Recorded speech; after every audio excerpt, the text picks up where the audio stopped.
Hello everyone, this is Becca from Willow Hill Designs, and I finished my March page for Roxy's Journal of Stitchery and thought I would share with everyone.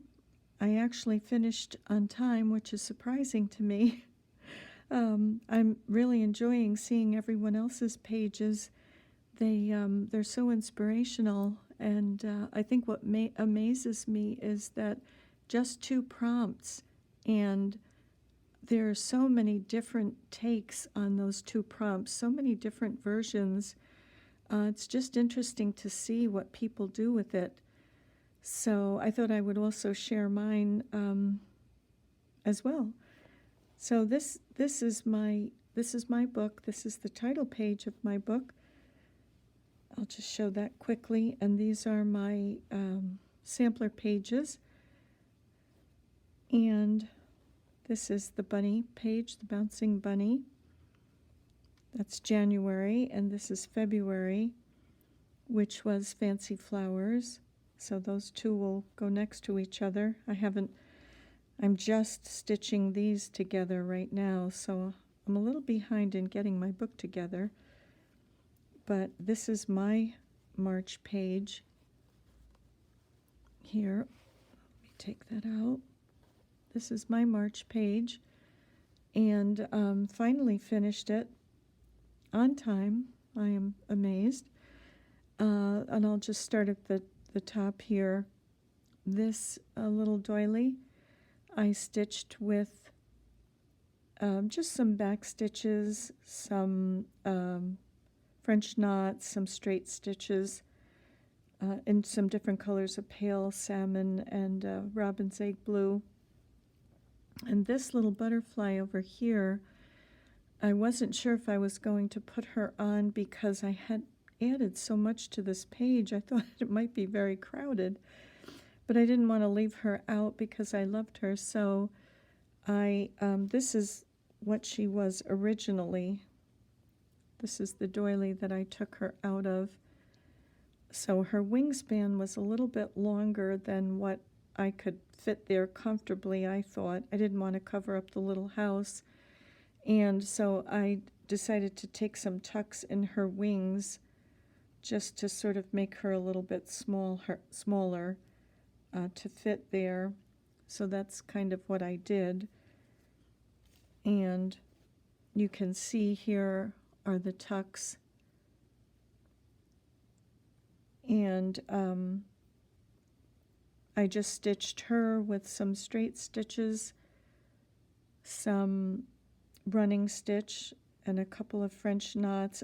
Couldn't really do a lot because she's such an open work little butterfly, but I really love having her there. I think she's a nice addition. She's subtle, but she's still there nevertheless. Not kind of in your face, but she's just there happily flying around. And the little house in the background here, to me it's like a little French country cottage. I just did some back stitching in ivory around this to outline the windows and the roof, just to make the house stand out with some seed stitches up here. Same thing over here, cross stitch and some seed stitches. And then the bee, excuse me, the bee I didn't think I could, I really couldn't lay the bee as it was in the fabric on this and stitch around it and then cut out. I think that would be difficult. So I went back to this method of taking the Salvi water-soluble stabilizer and putting the bee on top, something like that, whatever you want to stitch, doing any stitching that you want on it. And then I cut the excess stabilizer around it away. And then you just take your little bee or whatever it might be and run it underwater, and you have this freestanding bee.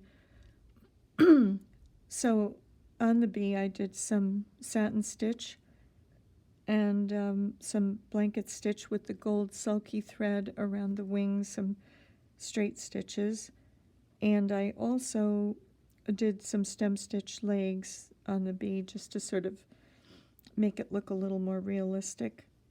And these butterflies are done the same way as the bee, same thing on the salvie, and then you can stitch whatever you'd like.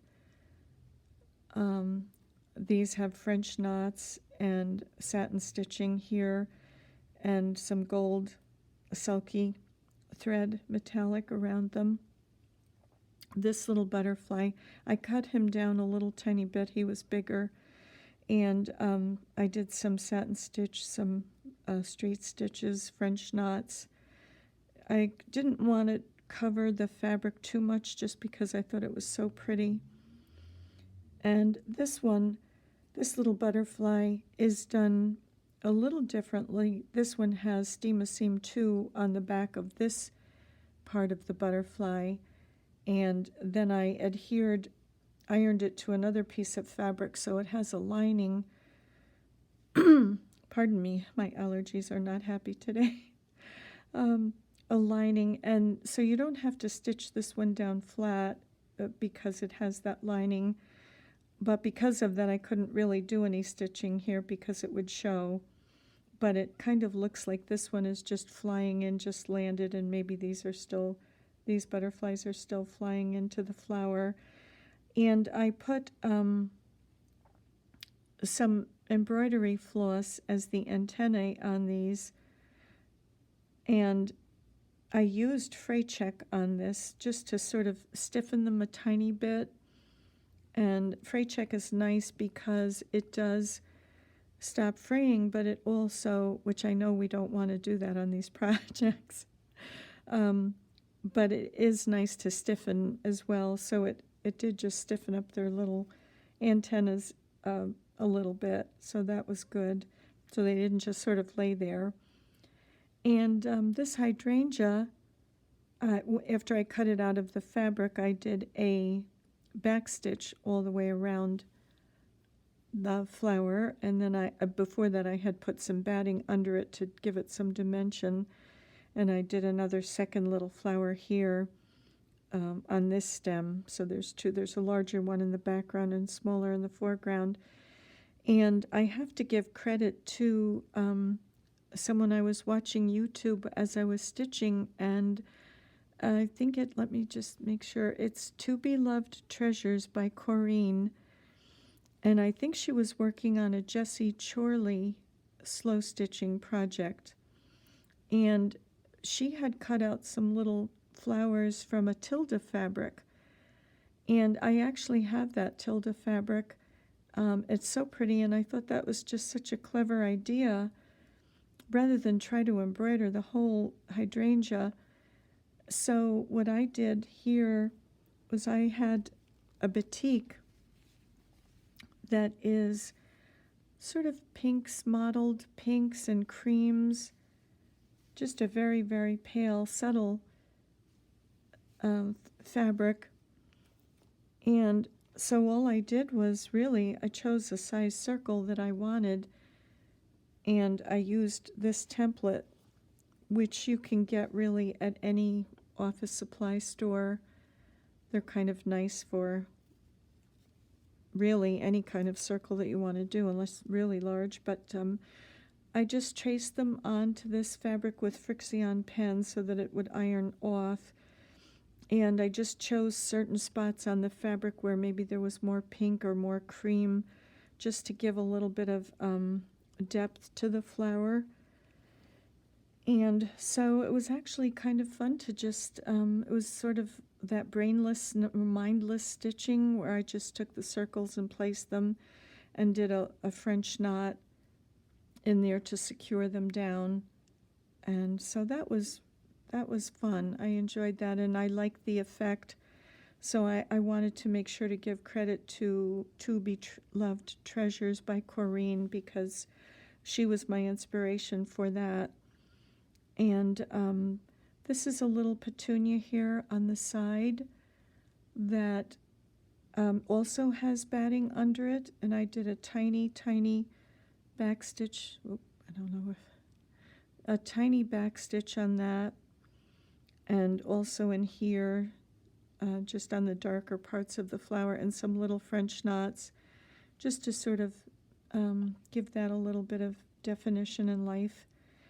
And then on these leaves are satin stitched around a leaf that I had cut out of fabric, which makes it very easy because you just take your leaf and really it gives you the suggestion of the shape. You don't have to try to draw on bumpy fabric or over doilies or anything like that. So that was kind of an easy way to get the leaves that I wanted. And then over this little mouse's doorway, I put some French knots. I wanted them to look like berries, some little type of berry growing near this hydrangea, and some little lazy daisy leaves. I just thought that was cute. She lives under this hydrangea plant, and she's peeking out of her doorway and has these cute little berries hanging down near her doorway. So I added those. Excuse me. And the fairy was done the same way as the butterflies and the bee. And I just did some French knots around her skirt here. I hope I'm in the frame. I did some French knots around her skirt and some buttonhole stitch around her wings, and some straight stitches on her little scarf. And I just thought she added a cute element to the whole picture. And of course I had stitched this sari silk on in this trim prior to doing all the other work. And then over here I just added a kind of a running stitch of robin's egg blue along this edge, and a little tiny stitch of salmon kind of in the middle of those long stitches. And then I did some French knots in this color just to sort of pick that up and decorate that edge. So I thought that kind of tied everything in. So that's basically my page for March. It is all done. I am really looking forward to whatever the surprise is tomorrow, if it has something to do with this page or not, I'm not sure. Oh, and I did have one question that I thought I would answer quickly. Someone asked me, how did you keep the flowers and the leaves on that board? Were they stuck on with tape? And no, this is just a design board that I made out of a piece of cardboard and batting. So it's really just a piece of cardboard and batting that I just hot glued it actually to the back. And it's very nice because you can put any pieces or even threads that you want to on there. And I mean, these don't fall off. It really, they stay nice.